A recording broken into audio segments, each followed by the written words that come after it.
Alright, today's date is March 4th. Yes. Time now is 8:34 p.m.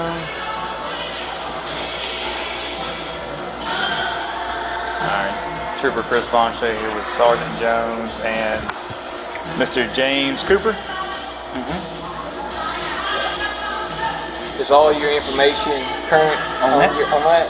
Yes, sir. Okay, great.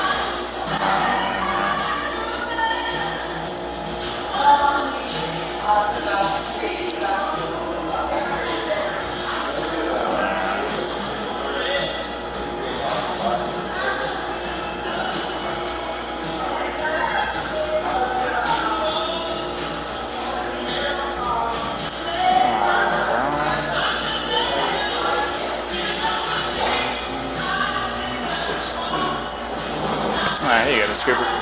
So, could you tell us exactly what you saw tonight and where you were at whenever everything was happening? Okay, so initially I had stopped at the Barksdale Credit Union on Airline Drive, and I was coming out of the bank, and I saw the Houghton officer. He was coming up Airline this way, but I just saw him, and I was like, it kind of struck me. I was like, what is he coming on with his lights? He's out of his jurisdiction. So I'm like, okay, they got something going on. So I came up here to pick my daughter up from work. So as I'm sitting out there in the parking lot in my truck waiting on her to come out, I saw all the cops coming up this way, and I looked up and I saw the guy in the truck. I heard a noise, boom, and I looked up and I saw the truck flip over, and I looked back down, and that's when I seen all the cops. They stopped, and I looked up. They got out of their trucks, and they kind of like surrounded the truck.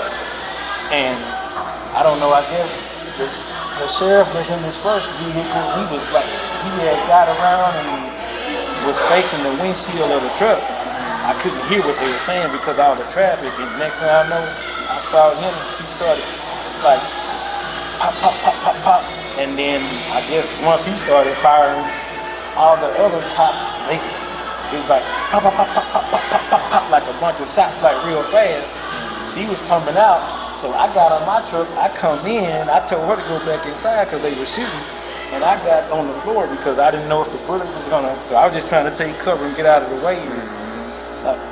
And that's pretty much, what I saw. It was so quick, and I was like, When you said you pulled in here, you're talking about into the Zaxby parking lot? right. In front of the main entrance. Right here, my truck right there. And I was sitting On the Benton Road side. This is Benton Road right out here. right here. My truck, it's still sitting where it was for 3 hours, and I was looking at the whole thing. Okay. Were you inside of your truck whenever you saw it happen, or were you outside of your Inside. vehicle? You were inside? Okay. So whenever you saw the vehicle crash, did you see anybody inside of the vehicle? Maybe how many occupants there I was? saw one person, and Okay. like I said, when the truck flipped over, I looked, and I could see, I couldn't see the whole person, but I saw like a hand go up like this.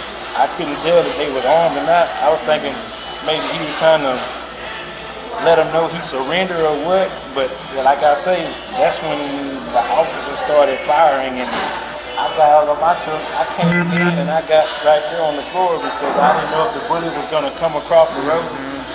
But Once the shooting stopped, do you know what happened? Did you perk back up and look at what happened after that? Once the shooting stopped, or did you just stay on the ground for some time? well, I got up, and once they stopped shooting, I walked outside to go get in my truck to see what happened, and I stood there I've been here since it happened. I was trying to kind of see what was going on, but I really, like I say, it was so much commotion and everybody was going back and forth, I really couldn't see much. But Okay. Anything else you think I can add?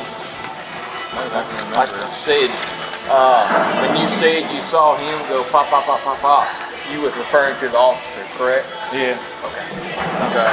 And how long had you been sitting in the parking lot before it happened? Just a roundabout time. Probably about, I'm gonna say 15 minutes maybe. Okay. Because I came to pick my daughter up from work. She got off at 5. And I had texted her and told her I was outside. And she texted you back like, okay. And while I was sitting out there waiting on her to come out, like I say, that's when I saw they were chasing him up this way, and I saw the truck flip over. I thought maybe once the truck flipped over, it was over with. But like I say, when I looked back up, that's when I saw all the cops getting out, running around the vehicle, and I couldn't hear what was, the commands they were giving because of all the traffic and everything. But I say a couple seconds after that, that's when I saw him fire, pop, pop, pop, pop, pop, and then the other officers, I guess they fired off when they heard him firing off. They started firing off shots too. So Okay. When you say him, are you talking about the unit that's parked kind of angled towards the vehicle, the truck?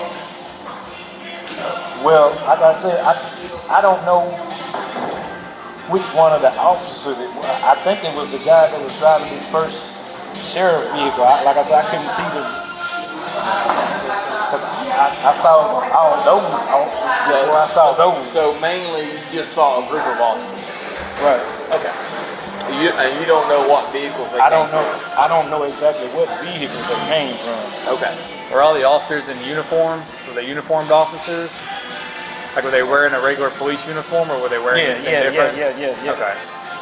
And I think if I remember right, I think the officer that fired the first shots I think he might have had on the khaki, like not khaki, but the olive green like tactical pants with the cargo pockets or something, and shirt with the badge or whatever, kind of like something like that.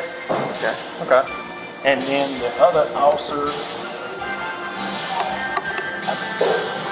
I don't remember what agency he was with, but he was wearing a regular uniform, but he was carrying the assault rifle, AR-15 or whatever it is.